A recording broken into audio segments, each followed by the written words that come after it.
Voici la réalisation de l'exercice par étapes.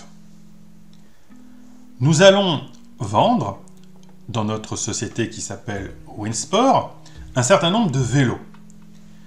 Les prix de ces vélos sont fixes pour la totalité de l'exercice. Ils sont dans les cellules B7 jusqu'à B15. Ces cellules sont en gris car elles sont fixes. Nous allons avoir ensuite un premier tableau qui sont les ventes pour chacune des semaines. Nous avons 4 semaines. Ces données nous sont fournies, elles sont en jaune. Nous allons donc calculer le suivi des stocks, semaine par semaine. Ceci dans le second tableau. On se positionne en cellule L7. Pour la première semaine, il reste une quantité en stock de 20 vélos Bike 120. J'en ai vendu 3 dans la semaine 1. Il me reste donc en début de semaine 2, 20 moins 3 vélos, ce qui donne 17. Posons le calcul. Égale 20 vélos moins 3 vélos vendus au cours de la semaine 1. Je valide avec la coche. Je trouve 17. Je reste donc sur cette cellule, L7, et je vais tirer la poignée jusqu'en O17. Ce qui va me donner le stock pour chaque fin de semaine. Je peux répéter cette opération maintenant sur l'ensemble des vélos bike. Je sélectionne les cellules L7 jusqu'à O7 et je tire la poignée vers le bas jusqu'à la ligne 15. Mon tableau est complet en n'ayant effectué qu'un seul calcul sur la cellule L7. Nous allons donc calculer maintenant le chiffre d'affaires réalisé. Je me positionne en cellule E21. Je pose le calcul égale E7, qui est la quantité vendue pendant la première semaine pour le Bike 120,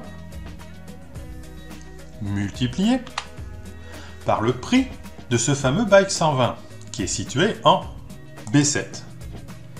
Mais attention, je vais faire des recopies, et donc cette donnée est fixe.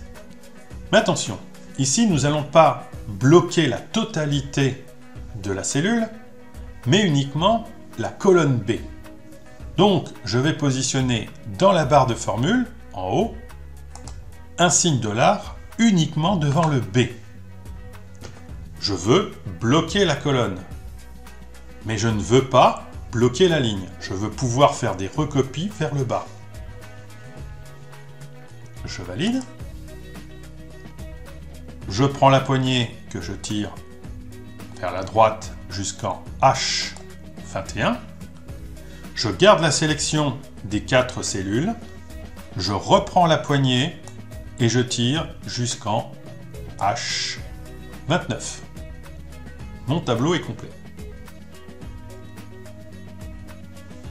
Je me positionne maintenant en E31 pour calculer le chiffre d'affaires de toute la semaine 1, tout vélo confondu. Je clique sur la somme automatique. L'ensemble des valeurs qui sont situées au-dessus sont sélectionnées. Je vérifie la formule. Égale somme E21 jusqu'à E30. 30 est une cellule vide.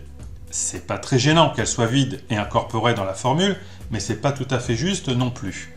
Donc je resélectionne la bonne zone de cellules allant de E21 jusqu'en E29. Je valide en cliquant sur la coche. Je prends la poignée et je tire vers la droite jusqu'en H31. Effectuons la même chose maintenant pour chaque vélo. On se positionne en J21, la somme automatique. J'ai une somme de E21 jusqu'en I21. Là aussi, je vois qu'il a pris la cellule blanche I21. C'est pas faux, mais c'est pas tout à fait juste non plus. Donc, je vais ajuster la bonne zone de cellule. Je clique en E21 et je glisse jusqu'en H21. La formule est correcte. Je valide avec la coche. Je tire la poignée vers le bas. Et en finale, on se positionne en J31. On peut faire la somme automatique. Il prend les valeurs qui sont au-dessus. Encore une fois, il prend la cellule qui est blanche. Ça ne va pas transformer le résultat, mais ce n'est pas tout à fait juste non plus. Donc on resélectionne la bonne zone, allant de J21 jusqu'en J29. Et on valide avec la coche. Voilà, mes tableaux sont dorénavant complets.